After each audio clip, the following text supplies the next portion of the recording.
যেন অন্তরের পর্দা দুর্বল হয়ে গেছে, তখন কাপড়ের পর্দাও ধীরে ধীরে খসে পড়ে গেছে। গেলে এই সেন্ট ব্যবহার করে ঠিক আছে, এমন কাপড়গুলিতে করুক যেই কাপড়টা স্বামীর সামনে পড়ে। নারীরা তাদের বক্ষের ওপর লম্বা ওড়না ঝুলিয়ে নেয়। সময় অনেক হয়ে গেছে, এখন সংক্ষেপে ইসলামের যদি পর্দা রক্ষা করতে হয় তাহলে ইসলামিক পর্দার কিছু শর্ত আছে।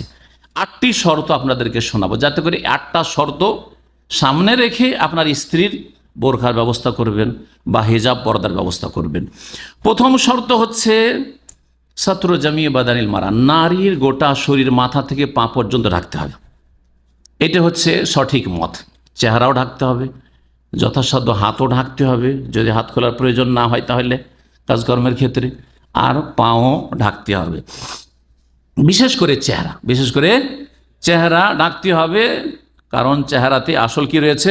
রূপ লাবণ্য রয়েছে, চেহারাতে আসল আকর্ষণ রয়েছে, চেহারাতে আসল ফিতনা রয়েছে, চেহারাতে 2টা চোখ রয়েছে, ওইদিকে 2 চোখ এক পুরুষের, এইদিকে 2 চোখ মেয়ের, 2 4 চোখ যদি মিল না হয় কখনো কুকাজ হয় না, কখনো অশ্লীলতা ছড়াইতে পারে না।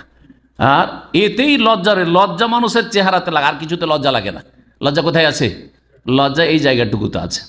এই জন্য যারা নদী নালার আশেপাশে বাস করে বা রেল লাইনের কাছে বাস করে, আগেকালে আমরা দেখেছি তারা কি করে, রেল লাইনের পাশে পায়খানা করে না, তারপরে নদীর পাশে বসে নদীর পাড়ে এদিকে সেদিকে পায়খানা করে না, তখন কি করে? মাথা ছেড়ে করবে না, কারণ মাথা চাললে যে 4 চোখ দেখে নিবে, এই চোখ ওই চোখকে দেখে নেবে, কি আমাকে দেখছে, মাথা নিচে করে বসে আছে, দেখেছেন না? তাহলে বোঝা গেল যে আমার হাতে লজ্জা নেই, পায়ে লজ্জা নেই, এই বডিতে এগুলোতে লজ্জা কোথায় আছে? এইখানে লজ্জা আছে, এই যে চেহারা মুখমণ্ডলে লজ্জা আছে, চেহারাতে চেহারা মিলে লজ্জা আছে। মহিলারা পুরুষদের সাথে চেহারা মিলিয়ে চোখ মিলিয়ে যেই দিন থেকে কথা বলা শুরু করেছে এই সহশিক্ষার কারণে, আর এই একসাথে চাকরি বাকরি করার কারণে, সেই দিন থেকে বেহায়া বেপর্দা হয়ে গেছে, অন্তরের পর্দা উঠে গেছে, তাকওয়া উঠে গেছে। যেন অন্তরের পর্দা দুর্বল হয়ে গেছে, তখন কাপড়ের পর্দাও ধীরে ধীরে খসে পড়ে গেছে, যার ফলে বস্ত্রহীন হয়ে গেছে। তো গোটা শরীরে পর্দা করতে, এটা হচ্ছে প্রথম শর্ত। দ্বিতীয় শর্ত হচ্ছে যে যেই হেজাবটা পরবেন সেই হেজাবটাই যাতে করে সাজ না হয়, ওইটাই দেখতে খুব চমৎকার লাগছে এরকম না হয়। এখন চিন্তা করেন, এই লাল সাদা কাপড় দিয়ে মহিলা যদি গোটা শরীরে বোরখা করে তো দেখতে মজা লাগবে না? তো চলবে না, ঠিক না? গোটা শরীরে লাল রঙের বোরখা চলবে?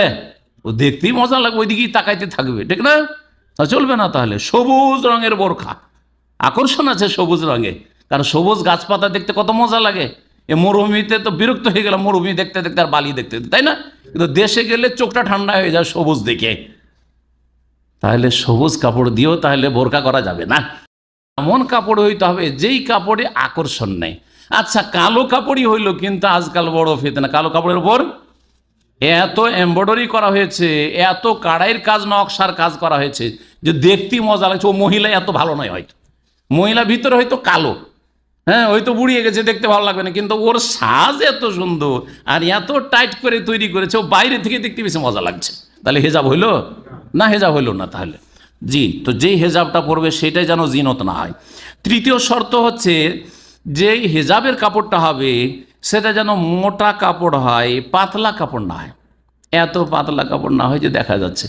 এখন আজকাল মহিলাদের যে মাথার ওড়নাটা আছে, যেগুলো ওড়না সালোয়ার কামিজের সাথে আসছে 3 পিসে, এই ওড়না দিয়ে যদি কেউ যে বোরকা বানায় চলবে?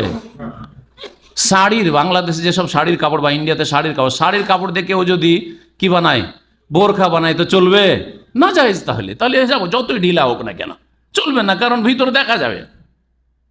4 নম্বর শর্ত হচ্ছে যে হেজাবটা বানাবে ওইটা যেন ফাদফাদান ওয়াসিয়ান, কোষাদা হয়, প্রশস্ত হয়, ঢিলা ঢালা বোঝা যাচ্ছে না হাত কতটা মোটা, পেট ছোট না বড়, বোঝা যায় না, পেটে বাচ্চা আছে না নেই, কিচ্ছু বোঝা যায় না, পেছন দিকে কত, সামনে কত, কিচ্ছু বোঝা যায় না। কিন্তু আজকালকার অধিকাংশ বোরকা, যারাও বোরকা পড়ছে, সব জায়গায় কত ইঞ্চি কোথায় হবে ফিতা লাগাবে দরকারই নেই, এমনি দেখে বোঝা যাচ্ছে যে কতটা এখানে হবে। জি মাপ, আউযুবিল্লাহ।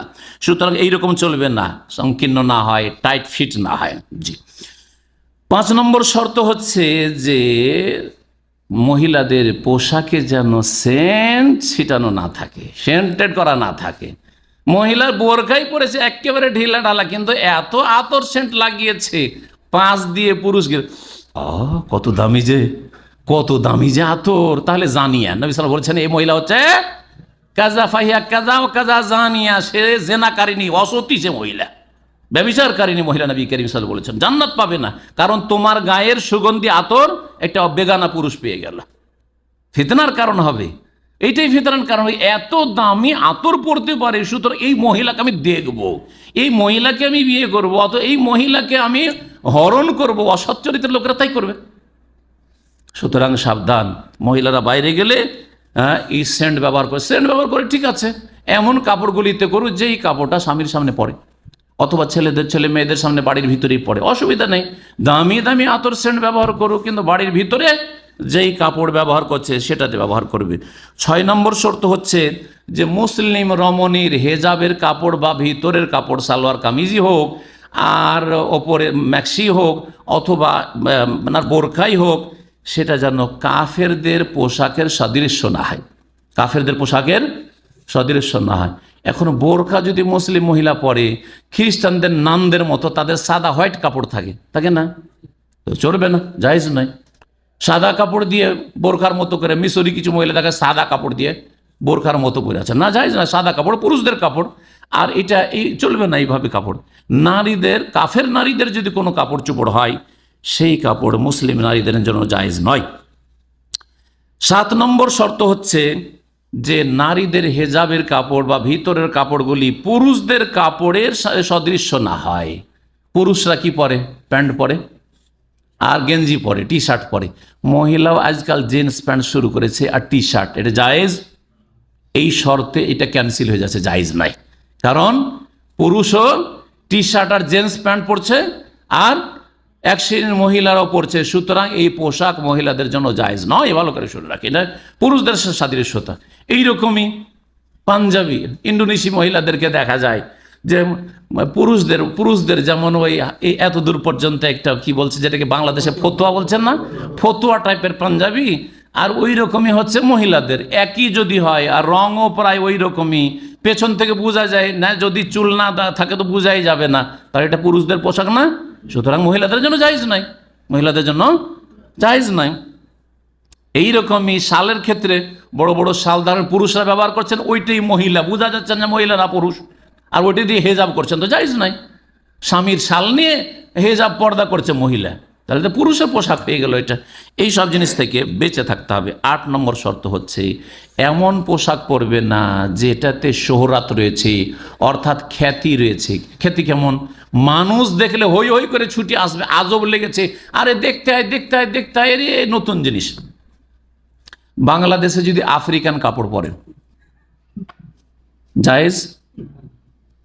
আমাদের বিস বা আলখাল্লাটা দেখেছেন তো, বিস যেটা এখানকার আরবদের যেটা ন্যাশনাল ড্রেস, একটা ঠিক না, আর আমরা মাঝে মাঝে প্রোগ্রামে পড়ি, আছে কি না? এটাও তো বোরখার চাইতে বেশি ঢিলা আছে। আর এইটা যদি কোনো মহিলা পরে আর পরে ওপরে একটা এখানে ওড়না দিল আর এখানে ঘাড় পর্যন্ত পরে নিল ওইরকম, তাহলে জায়েজ হবে? হ্যাঁ, কারণ এটা দেখলে তো ছুটবে সবাই, দেখতে এক মহিলা কি পরেছে, বিষ পরে আলখাল্লা পরে এসছে, ঠিক না? তাহলে জায়েজ নাই। যেমন পুরুষদের পোশাক পরা জায়েজ নয় মহিলাদের জন্য, তেমনি এমন পোশাক পরা জায়েজ নয় যেটাতে খ্যাতি রয়েছে, হই হই হই হই করে লোকেরা ছুটে আসবে খেল তামাশা দেখার জন্য। হ্যাঁ, বোরখা সারা বিশ্বে জেনে গেছে, বোরখা হচ্ছে মহিলার পোশাক। এখন কোন এলাকার জাতি যদি মূর্খ থাকে, ধরেন একটা এলাকার লোক জীবনে বোরখা দেখেনি, সব অকাট মূর্খ, হ্যাঁ, ইসলাম থেকে অজ্ঞ, আর ওই এলাকায় একটা মহিলা আপনি নিয়ে গেছেন আপনার স্ত্রীকে, আর বোরখা পরে আর সব গোটা গ্রামের লোক হই হই করে দেখতে এসছে, তাহলে সেটা কি দোষণীয়? সেটা আপনার দোষ না, আপনার স্ত্রীর দোষ না, ওই এলাকার মুসলিমদের দোষ বা ওই কাফেরদের দোষ, যে তোরা কি করে জানিস না, অথচ এটা ইসলামের পোশাক। বোরখাটা যেহেতু মশহুর হয়ে গেছে, যেটা মহিলাদের, মুসলিম রমণী যারা সম্ভ্রান্ত দিনদার মহিলা, তাদের ইসলামিক পোশাক। এখানে একটি কথা বলে দেব, অনেকেই আজকাল এই ফিতনা ছড়াচ্ছে যে মহিলার যে কোনো রঙের কাপড় দিয়ে পর্দা করলেই হইল না। এই কথাটি ঠিক নয়, এই কথাটি ঠিক নয়। এই কথা অসৎ কাজে ব্যবহার করবে এই ফতোয়া অসৎ লোকেরা। সুতরাং এই ক্ষেত্রে একটি হাদিস বলে শেষ করে দিচ্ছে, 10টা বেজে গেল। হাদিসটা লম্বা করবো না। নবী করিম সাল্লাল্লাহু আলাইহি ওয়াসাল্লামের ওপর যখন আয়াত নাযিল হয় সূরা নূরের আয়াত নম্বর 31, ওয়ালিয়াযরিবনা বিখুমুরিহিন্না আলা জুয়ুবিহিন, যেন নারীরা তাদের বক্ষের ওপর লম্বা ওড়না ঝুলিয়ে নেয়, মানে শরীরকে লম্বা ওড়না দিয়ে ঢেকে নেই।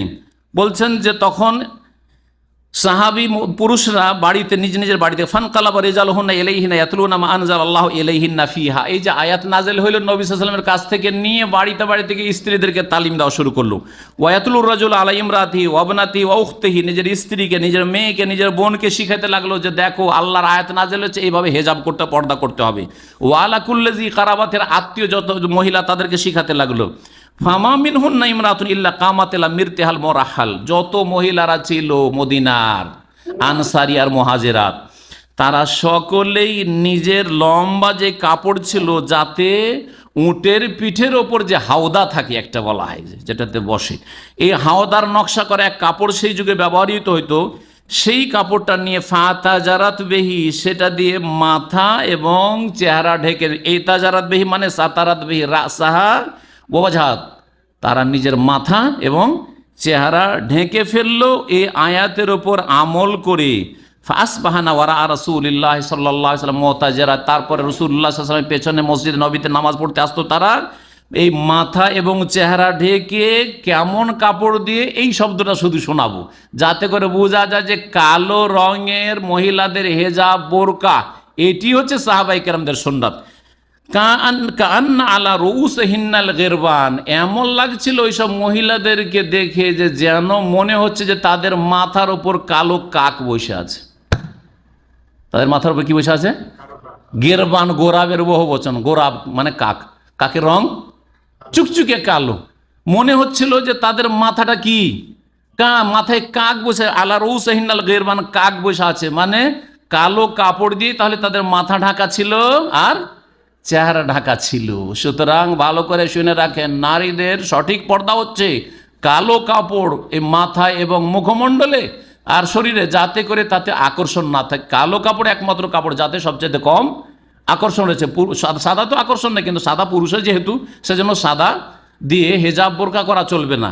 এখানে আর একটি সতর্কীকরণ জরুরি, সেটা হচ্ছে আজকাল বাংলাদেশ আর ইন্ডিয়াতে আর এক ফিতনা চলেছে, সেটা হচ্ছে নিচে তো কালো বোরকা পড়ছে আর মাথার ওড়না আর কালো ব্যবহার করে না। কি করছে? এই যে 3 পিসের যে ওড়না, ওইটাই দিয়ে একটু এরকম করে ঢেকে ঢুকে নিল, আর যখন দেখলো যে একটু খোলার দরকার খুলে দিল, একটু বেশি করে দিল, যখন একটু ঢাকার দেখলো যে হুজুর টাইপের লোকেরা দাড়িওয়ালা আছে, তখন একটু বেশি করে ঢেকে নিল। এই যে হেজাব করছে, এটা কি সাহাবায়ে কেরামদের আদর্শের খেলাফ নয়? সাহাবীদের বিবিদের আদর্শের খেলাফ নয় যে তাদের মাথা দেখে মনে হচ্ছিল যে মাথার উপর কি বসে আছে? কাক বসে আছে। আর এইসব মহিলারা যারা ওই 3 পিসের ওড়না দিয়ে মাথা ঢাকছে আর চেহারা ঢাকছে, তাদের মাথার উপর কি বসে আছে? মনে হচ্ছে একটা রংচেঙ্গা পাখির কথা বলেন, হ্যাঁ, টিয়া পাখি বসে আছে, বা আরো কিছু এইরকম আকর্ষণীয় পাখি যেসব বিভিন্ন দেশে দেখা যায়, আজকাল নেটে দেখা যায়, হ্যাঁ, লাল, কালো, সবুজ, বিভিন্ন রঙে একবারে এত আকর্ষণীয় পাখি বসে আছে, তাই না? আল্লাহ যেন হেফাজত করেন এবং এই রকম আধা পর্দা থেকে আমাদের মুসলিম মহিলাদেরকে বেঁচে থাকার তৌফিক দান করেন, এবং বেহায়া বেপর্দা হওয়া থেকে আল্লাহ রাব্বুল আলামিন যেন বেঁচে থাকার তৌফিক দান করেন। এখানে আর একটি কথা বলি, যারা এই নারী স্বাধীনতার নাম দিয়ে মহিলাদেরকে বের করতে চাইছে, তাদেরকে বলবো যে তোমাদের নারী জাতির সাথে কত শত্রুতা আছে, যে নারী জাতিকে বাইরে বের করছো, অথচ সেখানে গেলে তারা রিস্কে থাকছে এবং তারা ফিতনায় পড়তে পারে। তারা ফিতনাতে না পড়তে চাইলেও তাদেরকে ফিতনা ফেলা হইতে পারে। এই অসৎ উদ্দেশ্য তোমাদের কেন? অথচ শারীরিক রোগীর ক্ষেত্রে কিছু রোগ আছে যেগুলো ছোঁয়াচে রোগ। কি রোগ? ছোঁয়াচে রোগ। এখন ইদানি একটা মক্কাতে রোগ, পাচড়া রোগ বেরিয়েছে, জারাব বলা হচ্ছে, শুনেছেন না শোনেন নাই? কয়েকশো লোক আক্রান্ত হয়েছে, মানে একবারে মারাত্মক পাচড়া রোগ। যদি একজনকে লাগে আর পাশাপাশি বসেন তো আপনাকে হয়ে যেতে পারে। বোঝা গেছে না? আল্লাহ যেন হেফাজত করেন। ছোঁয়াচে রোগ যদি কাউকে ধরে তাহলে এখানে কি করে? অথবা যেই রোগগুলি সংক্রামক রোগ বলা হচ্ছে, যেমন কলেরা রোগ, এইরকমই ধরেন আরো মেলা রোগ আছে, যে ফ্লু রোগগুলি, ফ্লু যদি কাউকে ধরে, তাহলে কি ভাইরাসে কি করে? ওই রোগীকে একেবারে আলাদা করে রাখছে না? রাখছে না? এখানে হসপিটালগুলোতে চলে যান বা যে কোনো বিশ্বের হসপিটালে চলে যান, ছোট ছোট বাচ্চাদের কিন্তু সব ওয়ার্ডে ঢুকতে দেয় না। ভিজিটের সময় যদি নিয়ে যান বাচ্চাদেরকে কি করছে, না বাচ্চা বাইরে রেখেছে, বাচ্চা নিয়ে ঢুকতে দেবো না। বিশেষ সময় বিশেষ ওয়ার্ডে ঢুকতে, সব ইউনিটে ঢুকতে দেয় না, ঠিক কি না? কারণ বাচ্চাগুলি রোগে আক্রান্ত হইতে পারে। তাহলে বাচ্চাকে রোগ থেকে বাঁচানোর জন্য অথবা সুস্থ মানুষকে রোগ থেকে বাঁচানোর জন্য যেসব রোগগুলি সংক্রামক রোগ, ছোঁয়াচে রোগ, সেই রোগীদের কাছে যেতে দিচ্ছ না। আর এখানে নারীদেরকে, নরদের, পুরুষদের, যুবকদের মাঝে কি করে যেতে তোমরা ডাক দিচ্ছ এবং এই অসৎ উদ্দেশ্য নিয়ে তোমরা তাদেরকে ধোঁকা দিচ্ছ। অথচ এখানে আরও বেশি ঝুঁকি রয়েছে। এখানে তো শরীরের রোগের ঝুঁকি ছিল ছোঁয়াচে রোগের ক্ষেত্রে, কিন্তু এখানে ইজ্জত নষ্ট করার ঝুঁকি রয়েছে, ধর্ষিতা হওয়ার ঝুঁকি রয়েছে, মানিজ্জত গোটা বংশের লুটিয়ে দেওয়ার ঝুঁকি রয়েছে। সেখানে কি করে এই ডাকছো আর বলছো নারী স্বাধীনতা, নারী স্বাধীনতা। আল্লাহ রাব্বুল যেন এসব অসৎ লোকদের অনিষ্ট থেকে মুসলিম জাতিকে বাঁচিয়ে রাখেন। মুসলিম জাতির নারীদেরকে যেন আল্লাহ যেন হুঁশ দান করেন এবং তাদের মধ্যেকার যারা গুমরাহ হয়ে গেছে তাদেরকে ফিরে আসার তৌফিক দান করেন। এবং তারা এখনও ইজ্জতের হেফাজতের সাথে পর্দার মধ্যে আছে, আল্লাহ যেন তাদের ইজ্জতের হেফাজতের তৌফিক দান করেন। ইহফাজিল্লাহ ইয়াহফাজুক। হে নারীরা, তোমরা আল্লাহর হকের হেফাজত করো, পর্দার হেফাজত করো, আল্লাহ তোমাদের হেফাজত করবেন। এই নবী করিম সাল্লাল্লাহু আলাইহি ওয়াসাল্লাম এই হাদিস বলে শেষ করছি। ওয়া সাল্লাল্লাহু ওয়া সাল্লাম নবিয়ানা মুহাম্মদ ওয়া আলা আলিহি ওয়া সাহবিহি।